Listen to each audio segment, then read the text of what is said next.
Hello, I'm Kimberlie Acosta. Welcome to the Native News Update. It's Monday, April 11th. Many of the stories you hear here can be found at our website, IndianCountryNews.com. And here's the news for the day from the Associated Press and other Native news sources. Traditionally, the Cheyenne and Arapaho tribes have been among the poorer of American Indian groups in Oklahoma, but the group has come into millions of dollars in the last decade because of the success of their casinos. That business success has led to bitter infighting among the Cheyenne-Arapahos over who will control the gaming bounty. The battle was escalated in recent weeks, with two elected officials each claiming to be the tribe's governor and running what appears to be separate tribal governments. The situation leaves the Bureau of Indian Affairs to determine who to recognize as a leader of the Cheyenne and Arapahos.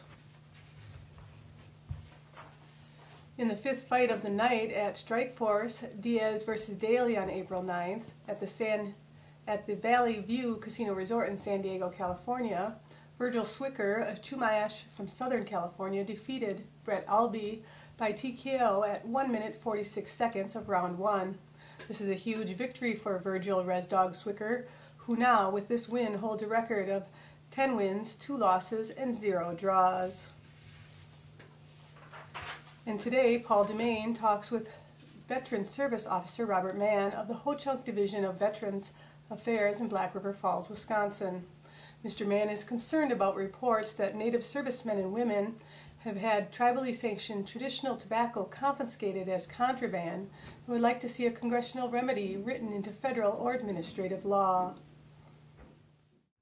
I'm Paul DeMain with IndianCountryTV.com, and we're down in Black River Falls today, and we're going to be speaking here with Robert Mann, a veteran and elder of the Ho-Chunk Nation. We'd like to talk a little bit about an issue that has come up with servicemen that he's concerned about, and several people are concerned about in regards to them being able to carry certain sacred objects. So, Mr. Mann, welcome to the program today. And well, thank you. Thank you for inviting me over here. It's a pleasure to be here. Would you like to introduce yourself to the public out there? Tell us a little bit about my name is Robert Mann, like Paul was saying, and I'm the Veteran Service Officer for the Ho-Chunk Nation. I've been doing this job now for about 2 years, and I work directly on behalf of the President's Office, any veterans issues or any military issues, flag issues, anything that has anything to do with the military. That's part of my duties to take care of this. My understanding is that recently some servicemen have apparently been challenged about some of the things they are carrying. Can you describe a little bit about what this issue is that's been brought to your attention? Well, what we do is our traditional ways. We have tobacco, and it's way different than regular store-bought tobacco. It's homegrown. This is something that was given to us by our Creator, and we're blessed with this, and we're supposed to use this in a very sacred manner. And this tobacco is given to our servicemen when they come home and before they're deployed to overseas. And what we do then is they're instructed on what to do with this and how to use it. And this is where the problem comes in, because when they take it with them, sometimes they are stopped and inspected through customs. And with customs, they empty out everything that you're carrying, and they check it over real good. And when they look at this tobacco, it looks like it's something else, you know, and that's what they look at as this contraband. And many times when it's looked like that, in that manner, they confiscate it and just label it contraband, and it's taken away. And it's never given back. So this is our problem that we have, and it can be very devastating to the person that happens to, and that's what I tried to address, and actually not myself, but for the whole nation, trying to address this on a national level. Right. Is it something that, I'm aware of the fact that veterans have been carrying eagle feathers with them for some time, and there doesn't seem to be a problem with eagle feathers that I've heard of, but I can understand how there might be some people who might misidentify this tobacco initially, but you're saying that even if it is identified or tested, it's not being given back to them, and sometimes it's just the fact that it's being taken away that is going to impact people. That's correct. It's just, like I say, you look at it, it's misconstrued right away to be labeled contraband, and they just say it's marijuana. I mean, that's what they might as well call it that. And that's where we, like I said, trying to get the Department of Defense to kind of understand this and to try to educate them, I guess, is our goal, is to get this problem fixed through their maybe their training and their leadership, to help them understand, you know, some of our beliefs. That's basically what it boils down to, is our belief system. Are there any other things that are being right now, there is some other things. As a matter of fact, I have a soldier, a Ho-Chunk soldier that's in Afghanistan, presently in Afghanistan, and he's carried with him, that was given to by him, his clan elder, was an object from their war bundle, and he's carrying that with him, and apparently one of the commanders must have discovered it, and they're trying to figure out what it is. He explained it to them, but they were going to confiscate it, and I was told of this problem, so I contacted our Senator Cole, and his office, we sent, as soon as I sent him all the documents that he needed, then he addressed it to the Department of Defense of the Pentagon, the Joint Chiefs of Staff, I should say. And I have not heard word back on it, but when I did contact his office, he immediately said that, is this something to do with tobacco? That was one of his first questions. And I told him, no, it's with actually an artifact. And I explained it to him what it was. And he had his staff check into it right away. And like I said, they're addressing it as we speak. Okay. Is there, for example, I can't imagine that the Ho-Chunk servicemen are the only ones that might be experiencing this. If there were other people out there that had this experience, what would you tell them to do? And is there a way for them to connect with you? Would you want them to connect, to contact you about this issue, or is it better to send them someplace else?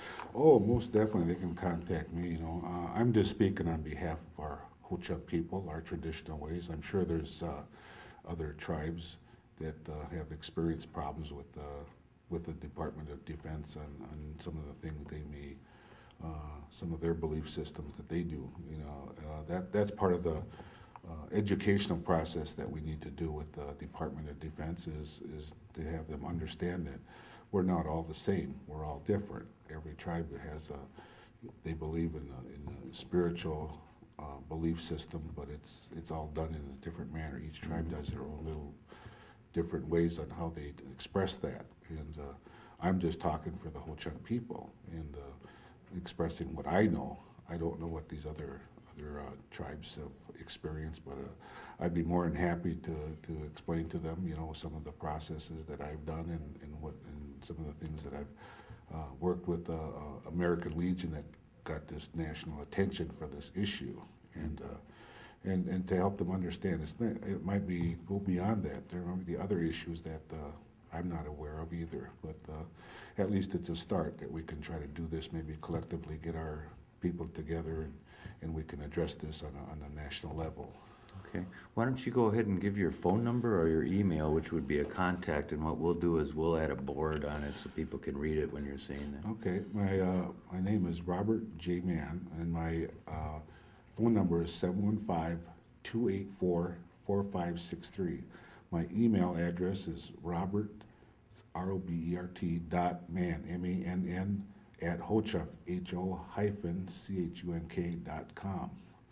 And like I said, I'll be more than happy to answer anybody's questions or inquiries, whatever they If you want to do this jointly, I'm more than happy to accommodate anybody. It's something that really needs to be addressed, and this law that they have in place, needs to be amended.